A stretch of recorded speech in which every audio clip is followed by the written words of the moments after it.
Simple रावै जुदि बुङोबा थुनलाइया मोनसे हारिनि आयना होननानै बुंदों आरो बे आयना जाय आयनायाव नायनानै गावनि हारिनि गावनि मोखांनि गन्थं मोखाङाव नांनाय बायदिसिना दागो एबा मोखांनि मोजां गाज्रि नुनो मोनो थिग बेबादिनो हारि मोनसे जौगानाय बिनि हारिमु बिनि राव फाव बेखौ थुनलाइया बोलानानै होयो जाय हारिनि थुनलाइया जेसे गोजौ थामहिनबा बबेबा हारिया बेसे गोजौ बिथांमोननि साननाय हनाया माबादि बिथांमोननि मावनाय दांनाय आसार आखुआ माबादि बियो थुनलाइयाव बेरखाङो होननानै बुंदों थुनलाइयाव होननानै बुंनाय लोगो लोगोनो बिनि खन्थाइयाव बिनि रायथाइयाव बिनि थुनफावथायाव बिनि माखासे समालोचनायाव बेफोरो बेरखाङो दा आं साननानै लादों जे दिनै थांनाय 1952 मायथाइयाव बर' थुनलाइ आफादा जोनोम मोनदों बिनि सिगांनो बर' थुनलाइया दंखायोमोन मोस्लेब जेरैबाबो दंखायोमोन नाथाय 1952 मायथाइनिफ्राय जोनोम जाजेननायनिफ्राय दिनैसिम बर' हारिनि आसार आखु महर मोखां गासैखौबो साबखांहोनो थाखाय जोंनि बर' थुनलाइनि थुनलाइगिरिफोर थुनलाइ आफादाव थानानै खामानि मावग्राफोरा थांनाय बे गोलाव सम थामहिनबा 50 बोसोराव गोबां जेंना जेंसिनि गेजेरजोंबाबो गोबां बारहुंखानि गेजेरजोंबाबो बिथांमोनहा नारा नाथा हाबा मावबोदों आरो मावलांबाय थागोन आंहा फोथायनाय दङ दा नैबे बेलायाव आङो थांनाय 1952 मायथाइनि जोंनि अबस्था आरो दिनैनि अबस्थाखौ नायोब्ला जोङो बिराद मोनसे सोलायनाय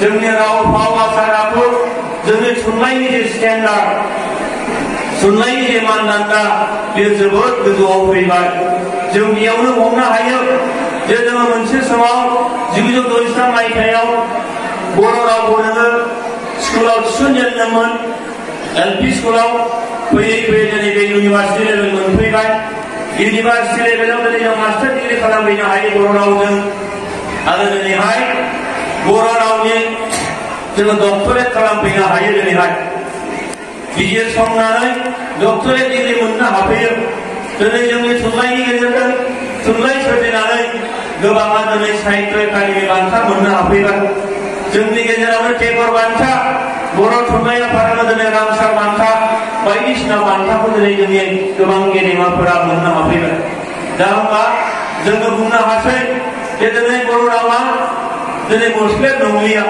बर' रावा दिनै जौगाबाय गोबां दावगाबाय बिनि थुनलाइ बिनि खन्थाइ रायथाइ बियो बिश्व दरबारनि मानदान्दा मोनफैबाय दा होमबा दिनै जोङो अब्लाबो जोंनाव मोनसे गिनाय दङ जे जोंनि रावा माब्लाबा थैलांफिनगोन नामा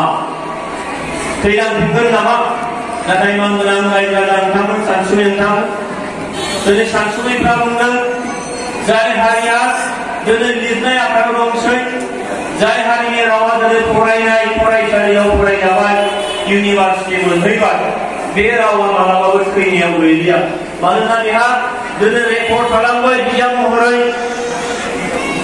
महरै रेकर्ड खालामबाय दिनै थुनलाइनि लिरनायखौ प्रिजार्भ खालामनो थाखाय साइन्टिफिक माखासे मेथड्सफोर बेयाव दिनैहाय आर्काइभआव जोंनि थुनलाइया दंसै जोंनि रावखौ बोरै रायलायनाय जायो बिनि थाखाय बर'नि सोदोब दिनै बिहुंफोर दंसै सोदोब बिहुं आरो बर' रावनि बाथ्रा बोरै खालामनाय जायो बे दिनै माने अडिअ आरो भिडिअ बे भिडिअआव बे दंसै दा होमबा दिनैनिफ्राय 1000 बोसोरनि उनाव बर' रावा बोरैबा बोरैबियै नोङो जामलांनानै बियो नोङो मोस्लेब जाहैब्लाबो बा गोमोरलाङोब्लाबो बर' रावा सारा बुहुमा गोमोराबा किन्तु बर' रावा जोबनायनि बाथ्रा गैया नाथाय बेबायदि होननानै जोङो सुरला जाबा जानाय नङा बिनि थाखाय जोङो रावखौ लाखिनो नांगोन जोङो फरायनो नांगोन फरायसालियाव जोङो फोरोंनो नांगोन गोबां रायजो राजाफोर जेनेबा दहाय जोंहा मानगोनां बिथां फाल्गुना बर' मेडिया बिथांजों सावरायदोंमोन मोनसे समाव नैबे सिलेखाबारि बेखिनि ओनसोलाव स्कुलाव नोङो फरायनायनि जि बाथ्रा बे जेबो गैलामोन रायज्लायनायाबो जोब्बायमोन नाथाय बिथां गेदेमामोन बादि माखासे गोबां जोंनि दैदेनगिरिफोर समाज सिबियारिफोर हारिखौ जायखिजाया थासारियावनो गाबथानो थाखाय नाजाग्रा हाबा मावग्रा बिथांमोनहा नैबे ओनसोलाव फरायनायनि जि थौ स्कुलखौ फोथांनानै लाखिनायनि जि खामानि बेखौ बिथांमोनहा मावनानै दिनै मोनसे मजबुत अबस्थायाव दङ होननानै आं मोनथिदों। दा जोंनो नांगोन जायखिजाया थासारियाव दा बेनिखायनो सानसुमैफ्रा बुंनाय बाथ्रा जे मोनसे हारिया थैनानै थाङोनो माब्ला जेब्ला बिनि हारिमु आरो रावाव एफेक्ट खालामो सिदा सिदि रावखौ फोथैनो हाया नाथाय जेब्ला हारिमुआव फोथैजायो जों मोनथिगौ मानगोनांफोर जे जोंनियाव माब्लाबा बबेबा खनायाव जोङो मा हारिमुनि गुबै मोनसे बाहागो होननानै बुङोबा बे जाहैबाय धोरोमजों आसार खान्थि थाफायो बे आसार खान्थियाव सोलायनाय फैयोब्ला लासै लासै नोंनि गाननाय जोमनाय बेयाव सोलायनाय फैयो रावाव सोलायनाय फैयो आरो बिदिनो थैलाङो। दा बेखायनो मोननै जिनिसखौ जों जेब्लाबो सांग्रां जानांगोन बे जाहैबाय हारिमु आरो मा राव बे मोननै जिनिसा थैयोब्ला जाथिया थैलाङो। आं गोलाव बुंनो लुबैयाखै मानोनाफोर दिनै जोंहा गोबां बेबायदि स्कलारफोर दंसै जायफ्रा दिनैहाय नेसनेल आरो इन्टारनेसनेल लेभेलाव जोंनि रावखौ जोंनि हारिखौ जोंनि सोदोमस्रिखौ दिन्थिनो थाखाय जेब्लाबो रेडि। दा दिनै जोङो बाख्नायनांगोन जे जोङो जुदिबा जोंनि बिफानारिफोरनिफ्राय जोंनि खुंगिरिफोरनिफ्राय बा जोंनि जौगासारनाय नुसुङाव थानाय माखासे हारिफोरनिफ्राय सै खालामजादोंब्लाबो जोंनि हारिनि माखासे दैदेनगिरिफोर जायफ्रा सम सम मुगानि उनाव मुगा साफा बिदिनो जोङो जोहोलावफोर बुजिदों जायफ्रा जोंनि हारिमुखौ लाखिबोदों जोंनि रावखौ लाखिबोदों जोंनि थुनलाइ सोरजिनो थाखाय बिथांमोनहा जायखिजाया थासारियावनो बिखाफोर राननानै खामानि मावबोदों। मोसानाय बिथिङावनो होन खननाय बिथिङावनो होन दामनाय देनाय बिथिङावनो होन धोरोम बिथिङावनो होन गासैबो बिथिङाव बेबायदि माखासे जोहोलावफोर मुगानि उनाव मुगा बेबायदि जोनोम जाबोदों जायफ्रा दिनै जोंनि नुसुङाव थानाय सोरनिबा सै खालामनाय बेयावबो जोंनि हारिखौ गाबथाबोनानै दिनैनि नैबे महराव मोनफैनो हादों। जोङो बुंनांगोन दिनै बड'फा ब्रह्मनि जोङो रायखांनांगोन दिनैहाय गुरुदेव कालिचरण ब्रह्मनि बेबायदिनो दिनै जायफ्रा जोंनि गुदि धोरोम बाथौ धोरोमनि जायफ्रा दिनै गायसनगिरि जायफ्रा हमथागिरिफोर बिथांमोननि नामखौ जोङो बा बिथांमोनखौ जोङो जेब्लाबो गोसोखांथारनांगौ। बेखायनो मानगोनां रायजोफोर जे दिनैहाय जोङो बर' थुनलाइनि आफादा माखासे मानसिया बेयाव खामानि मावग्रा दङ बे माखासे मोजोमसे मानसिजों थुनलाइ आफादा थांनाय नङा। बे मोजोमसे मानसिजों जाथिया नोङो सोरबिथिं गासिबो रैखाथि गोनां जानाय नङा। बेखायनो आं खावलायगोन जायफ्रा निहुन गुरुफोर जायफ्रा जोंनि इन्टेलेक्सुयेलफोर बियो एलपि स्कुलनि फोरोंगिरि जानो हागौ बियो नोङो एमइ स्कुल हाई स्कुल कलेज इउनिभार्सिटिफोर जानो हागौ बिथांमोना गासैबो नाजानाय लाबोनांगोन आरो जोंनि जायफ्रा आफादफ्राव खामानि मावबोदों बिथांमोना दिनैहाय जि खामानिखौ मावदों बेखौ आरोबाव गोसो होसिननानै जोङो खामानि मावनांगोन। बेयाव जोङो बुंनो हायो आरोबाव जे जोंनि राजखान्थियाबो जाथि दानायनि थाखाय माबा मोनसे एजेन्डा निस्सय थाथारनांगौ। राजखान्थियाव मेक्सिमाम कमप्रमाइसनि बाथ्रा फैयो नाथाय नोङो मा जातीयता जि बाथ्रा बे बाथ्राया बबेबा नङा बबेबा खनायावबो थाखुमानांगौ। मेक्सिमाम कमप्रमाइस जायोब्लाबो नोङो मा बबेबा खनायाव बेखिनिया थाथारनो आं फोथायो। दिनै जोङो राजखान्थियाव दङब्लाबो दिनै हारि दानायनि बाथ्रा मानोना जों नुदों राजखान्थिगिरिफ्राबो गावबागाव हारिखौ लानानै जोबोरैनो मुखुब जायो। मानोना नों थांनानै थाग्रोयोब्लासो गुबुननि खामानिखौ मावनो हायो। दा बेनिखायनो नाथाय बेबायदि नङा जे राजखान्थि खालामनानैनो गुबुनखौ मावलांनायनि बाथ्रा नङा। मानोना जोंनो बड'फा ब्रह्मआ फोरमायलांदों जोंनि गेदेमाफ्रा फोरमायलांदों थांनानै थानो होननाय बाथ्रा जों थांनानै थानो लुबैदोंबा गुबुनखौबो थांनानै थानो होनांगोन गुबुनफ्राबो थांनानै थादोंब्ला जोंखौबो थांनानै थानो होनांगोन दा बेनिखायनो परस्पर माखासे सन्मान होलायनाय बे थाथारनांगोन जोंनि आत्म सन्मानखौ जों मालाबाबो गाहायाव थांहोनो हाया जों जोंनि आत्म सन्मानखौ जेब्लाबो फोथांनानै लाखिथारनांगोन आरो बेनिखायनो दिनैहाय बर' थुनलाइ आफाद जाय बिथांमोनहा दिनै थांनाय गोलाव समनिफ्राय नारा नाथा जुजिबोदों गाबथाबोदों दा बेखायनो दिनैहाय जोंनि जेनेरेसनखौ जों लाखिलांनांगोन दा जेनेरेसनखौ लाखिलांनांगौ जायोब्ला जायफ्रा दिनैहाय बिमा बिफा जाबाय गार्जेन जाबाय जायफ्रा दिनै मेगन गुलु बिथांमोननि गेजेरावनो बिथांमोननि सान्थौ आरो सानस्रियावनो हारिनि फारसे फेरलेबसे जोङो सन्मान होनाय हारिनि फारसे फेरलेबसे हाबा मावनाय बेनि थाखाय जोङो जेब्लाबो रेडि जानांगोन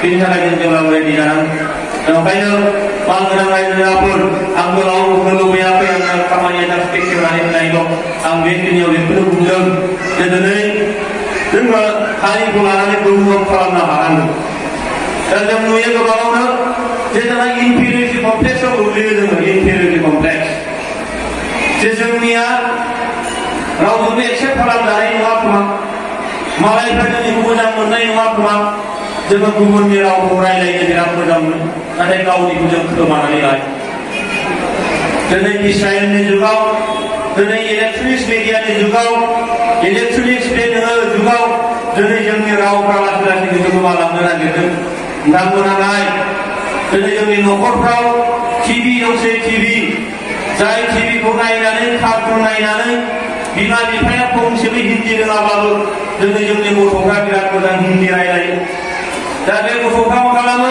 बर' रावखौ रायलायनोनो नागिरा गावजों गाव गथ'फ्रा मा खालामो हिन्दीखौसो रायलायनो नागिरो दा होमबा नों नायनायसाय बे दिनैहाय साइन्स एन्ड टेक्न'लजिया जोंखौ माबेसिम लांनो नागिरदों बबेसिम लांनो नागिरदों दा साइन्स एन्ड टेक्न'लजियाव जोङो एडभान्स जानो हाया बे लाइनाव जोंहा एडभान्स जानांगोन दिनै मालायनि कार्टुनखौ नायनानै गुबुननि कालचार गुबुननि राव गुबुननि ट्रेडिसनखौ सोलोंदोंब्ला जोंनियाबो जोंनि रावावनो जोङो कार्टुन दिहुननो हागोन ना हाया जोंनि रावावनो दिनै टिभि चेनेल जों दिहुननो हागोन ना हाया मानोना आङो दुलाराय बर' फरायसा आफादाव थानायाव टाइमाव बुंबाय थादोंमोन जायफ्रा दिनै करोड़पति जाबाय कौटि कौटि थाखानि मालिक हाजार कौटि थाखानि मालिक बिथांमोनहा बहाबा नोङो टिका खालामनो थाखाय थाखा फैसा गावजों गाव नारा नाथा जायालासिनो एखेबारे भद्र भाबैनो गावनि बिजनेसखौ खालामनो हायो गावनि बिजनेसखौ खालामनाय लोगो लोगोनो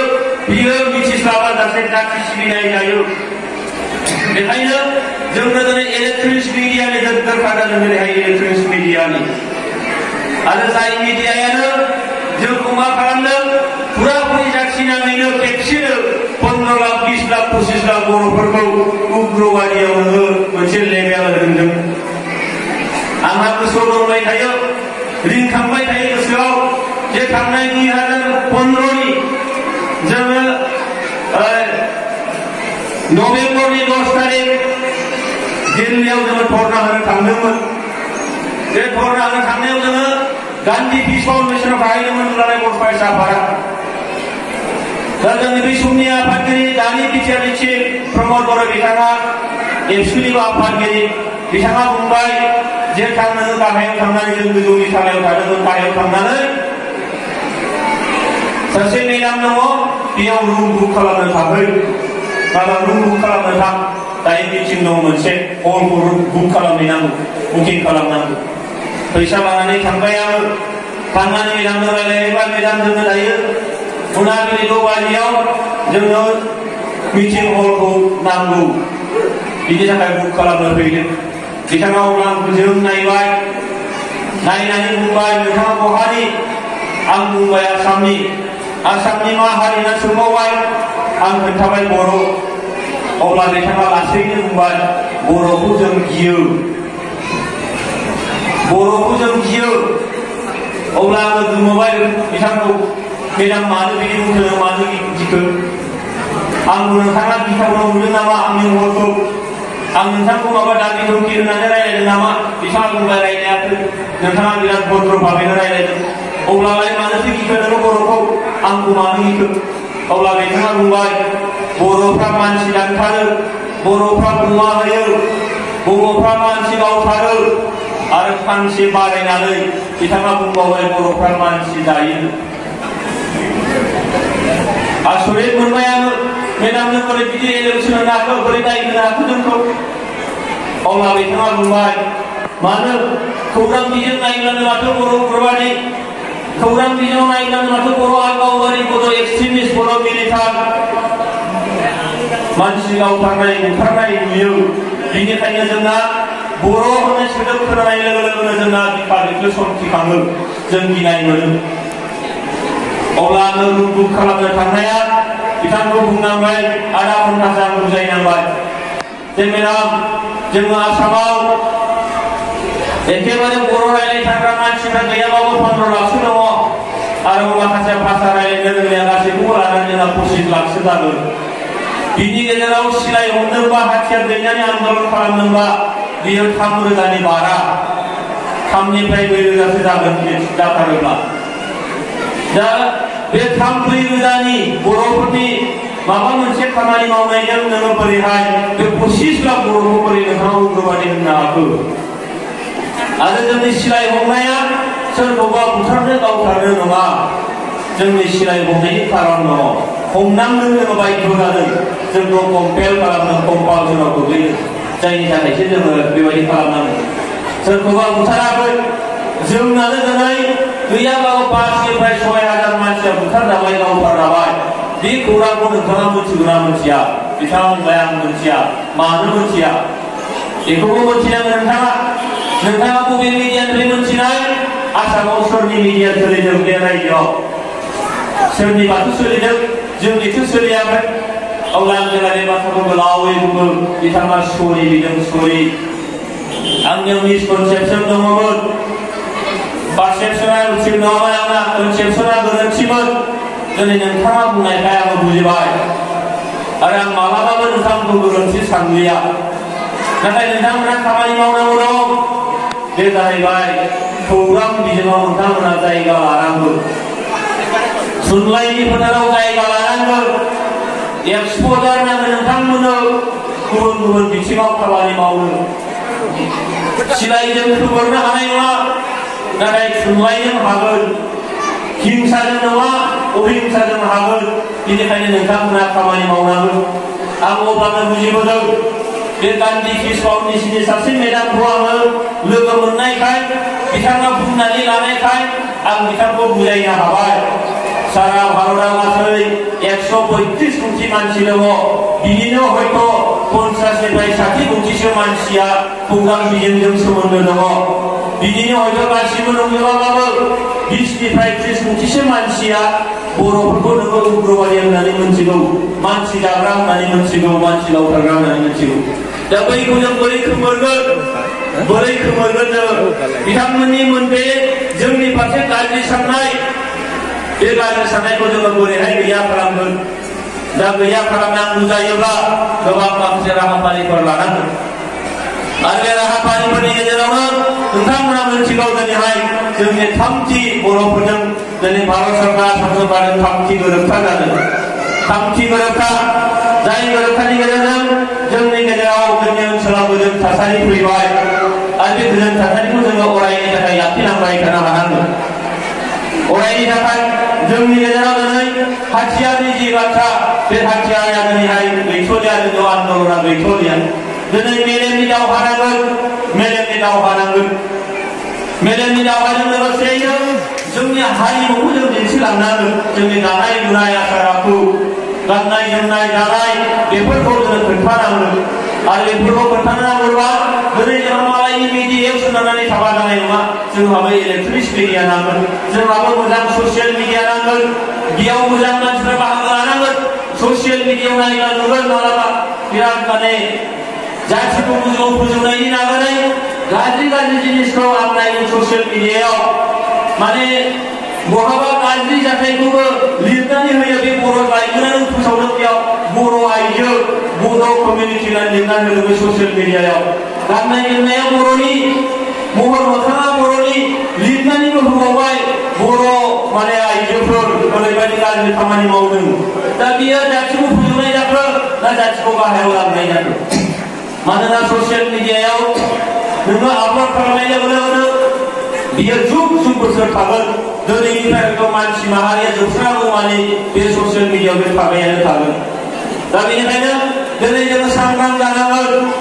नोङो मबाइल दङ, ससियेल मिडियायाव नों आपल'ड खालामनो रोंगौ, नाथाय दिनै बेखौ सांग्रां भाबै जाहाथे इयुनाव जुग जुग बोसोर बर'फ्रा नोङो अपमान जाया, मोजां मोजां फोसावनो हायो। नोंगौ गाज्रिखौबो सावरायनांगोन, नाथाय बे गाज्रि सावरायनाया जोंनि खुगाजों खुगा रायलायनाय सावरायनायाव जोबथों। बैफोरबायदि नोङो इलेक्ट्रनिक्स माखासे बिजोङाव जाहाथे बे दिशा जायगा दा मोनथों, बिनि थाखाय जोङो खामानि मावनांगौ दं। बेखायनो मानगोनां रायजोफोर दिनैहाय बिटिआर सरकारनि नाजानायाव नै सानथाम नाङै 14, 15 आरो 16 क'क्राझाराव नोङो मा थुनलाइनि मोनसे मेला, खन्थाइनि मोनसे मेला बेखौ खालामनाय जाबाय। गोजोन आरो अनलायनायनि मोनसे थुनलाइनि मेला, जाय मेलायाव सारा नोङो भारत हादरनि गुबुन गुबुन स्टेटनि गुबुन गुबुन रावनि थुनलाइगिरिफोर बिथांमोना फैनानै बेयाव बाहागो लाफैयो आरो बेयाव बाहागो लानानै बिथांमोना जोबोद गोजोननाय मोनदों। क'क्राझार बा बर'फोरनि ओनसोलाव गोबां बेबायदि बदनाम दंमोन, जोंहा सिलाय बारुजों सोमोन्दो दङ, जोंखौ बिराद दुखु होननानै मोनथिनाय मोनसे फोसावनाय दंमोन। दिनै बैफोरबायदि थुनलाइगिरिफ्रा फैनानै गाबोन फैगोन, बिथांमोना गावसिनि थुनलाइयाव जायगा होगोन आरो दिनै बेयाव सोर सोर बाहागो लाफैदों बे गासैबो रावनि मोनसे बिजाब दिहुननाय जादों, गासैबो रावनि, जेराव बर' राव बा गुबुन रावखौ बै रावाव साफायनानै लोगोसेयैनो इंराजियाव दानस्लायनाय जादों आरो बेजों दिनै सारा बुहुमा बर'फोरनि नैबे ओनसोलखौ बर'फ्रा दे नोङो उग्रबादि नङा बेखौ दिनै मोनथिगोन। एसे सिगां जोंहा मानगोनां थुनलाइ आफादनि गाहाय नेताया एसे रायज्लायहरदों, सोरजोंबाफोरा खोनादों। बिहारनिफ्राय फैनाय थुनलाइगिरिफोर जायफ्रा बिहार स्टेटआव बिराद नामजादा, बिथांमोना बड'लेण्डआव फैदों, क'क्राझाराव फैदों, बिटिआराव फैदों, बाहागो लाहैदों थुनलाइ माबायाव बिराद मोनसे सरसा जादों। दिनै जोङो मणिपुराव नोङो मा एयारपर्टआव फरायदों, बेयाव बाहागो लानानै थांनाय मानसिफोरखौ बड'लेण्डआव थांनानै फैदों। दा मा बेजोंसो जाथिया जोंनि सोदोमस्रिखौ गुबुना मोनथिगोन, एक्सप'जार नांगौ। दिनै मानगोनां जोङो स्कुल थांनाय दिनैनि बाथ्रा रायज्लायो, जोंनि फोरोंगिरिखौ गारजेना दाय होयो, फोरोंगिरिया गारजेनखौ दाय होयो, गारजेन फोरोंगिरि गासिबो अफिसारखौ दाय होयो। दिनै जोंनि माने सोलोंथाइ थासारिया मोजां नङा। दा दिनैहाय बिटिआर सरकार